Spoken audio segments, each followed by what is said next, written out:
record toive timing je koi anniversary hek loibe timing adai ne ado sigi timing jida sigi numit kharani sida koi video da khara mut loiba dum matang ya je kai no ha ga di akoi je jikse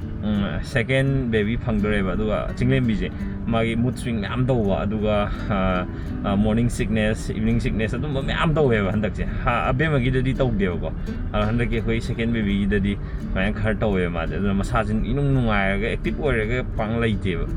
aduna ne ba adu we are very excited ado si video de release tor kan di maning tarak video dai ke nong te no mamang da ke nong gre bi pra gyan mem ta de loi ba combination ne tor ke je silai je ke do no be ma magi ko magi te na naugi first trimester loi bagi wa khoi yeng bulai sina the hillside hospital bye bye mama bye bye ko hujik ne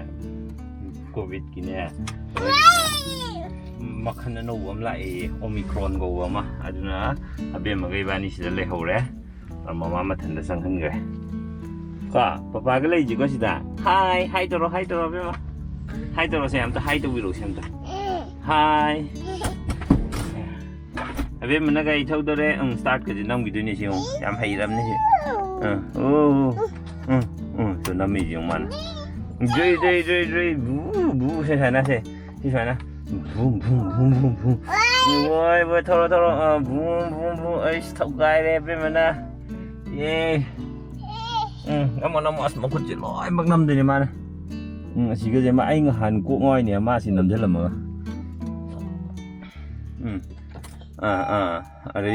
Ting, Dore, go. Is a go idea. Mutalo. Very good. Yareda. Garino Saurani to the Gaina Saurani. Toro, start horse. Boom, Torse. Wow. Hi, I could go with your bye bye. Visit Kopam Dogrel. I see 14 January. Ako imoy ni numit. Ano nga siya ina ay nag sa tuyo test to sa tuyo singem bi ko second baby triplet test ay kay ginuhang de yung minas. The triple test habra triplet test habra do to wala babi nada.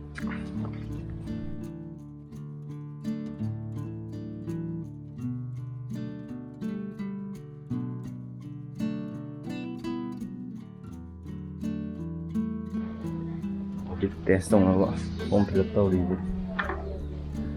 ai giờ test xong rồi học trang gì ngoài tiêu thế là khôi second baby 4 month complete tàu với check up last phần này ba positive rồi đấy rồi dịch quarantine tàu ta đấy còn là positive rồi đấy ai test xong rồi yam ka hen no ai tập ne te sa do du singlem biga ai ga punna changa ga yeng min na ge doctor yeng ge kai ta thok thasin tau ge na khalaga test xong thu ne da positive ma da ge du no mi to yeng da dum hale ba ko adu ga hidak ti hana hidak to dum continue to na ha ga mai na hidak cha tharaga ko je quarantine tor ga si ka ji manung da ko mi tara tramri ni mai na lai re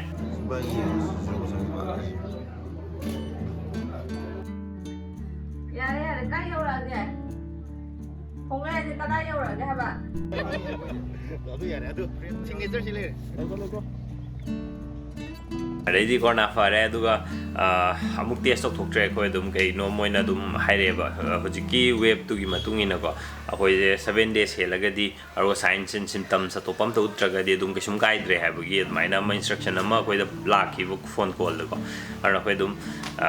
luhong ba đúng sẽ lẽ, cái nó cái chính lên vì mà nó bay luhong bởi vì mà tầm nhiều đấy thì mà nó phone đó gì cái sẽ nó cái gì nó rồi block rồi có nó vậy sao này đâu có. Hillside Hospital, chính hàng ăn bị gì đó đúng nhiều người. Now, second baby, no father, no country, 6 months, so we check up line.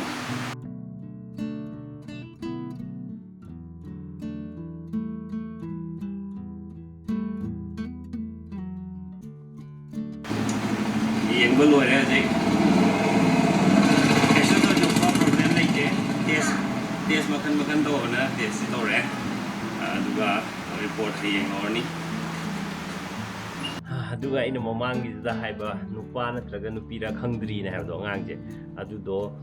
akoiju khallini ba du kari oram doino na ko yeng moi yeng thokko khotokko du legal oidamni na du yeng thokte ba ko aro chinglem binadi nupa am pa me ba ai yu na di mamang da haidona chap mane ba nupa oigera nupi oigera kem khenaba leite ba ko adubu aina khorami si healthy oibado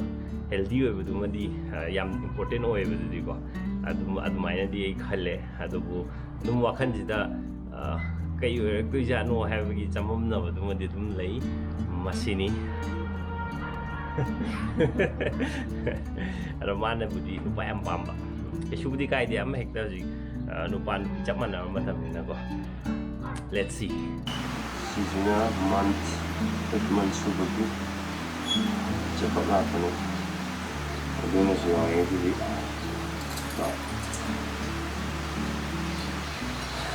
ini nesang dah lagi dari masuk terminal macam mana begini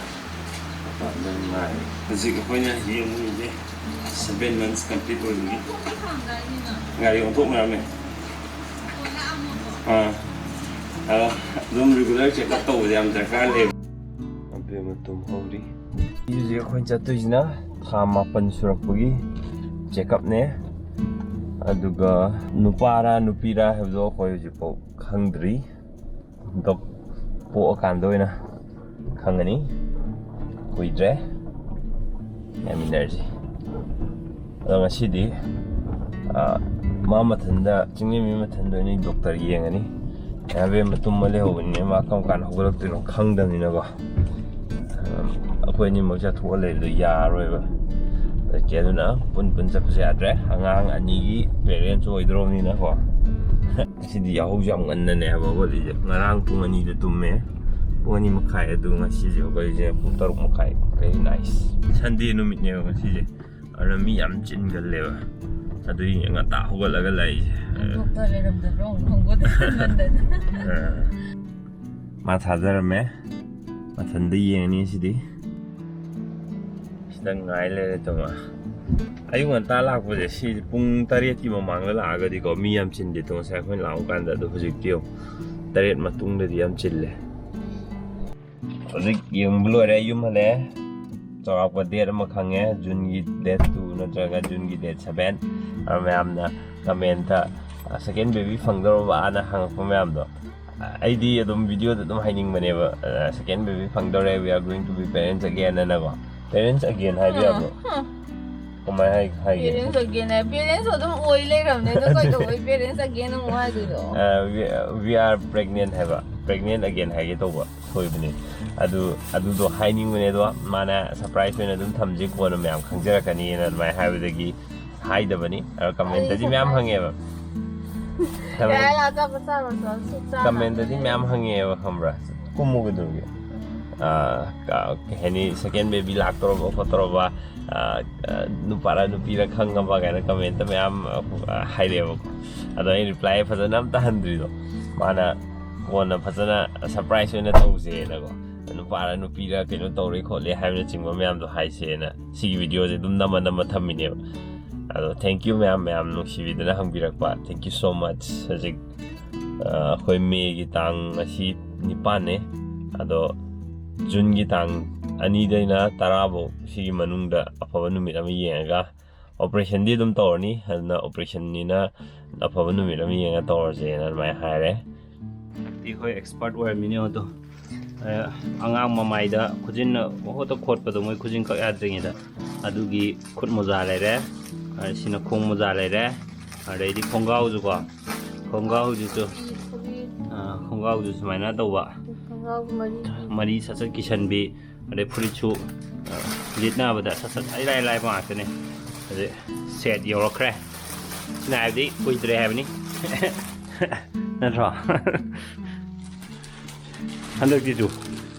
sumai na oina to ha ba sai dam da hen tok dia ba da ke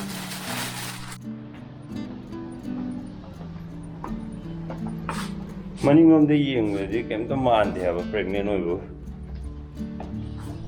Tinglem bi chat khare si gai thobu yaram dre Ngasiजना akhoi delivery toramdai ko hidak kapaduneba chalise ana delivery tawdore within 10 đến 12 days pokki manung da di tawrani chingkhengan biga aiga sida le hore arga horen halakpada ma sang na chattana bago asom side te koiraga sal leidune sida mama kai chakhage sida leibe jalo mama je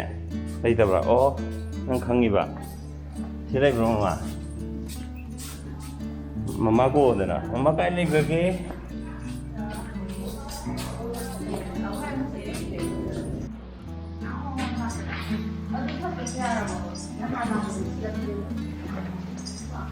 Em nungay ko. Hey lang bede. Tingkhengan biga papaga mamangai ko sida.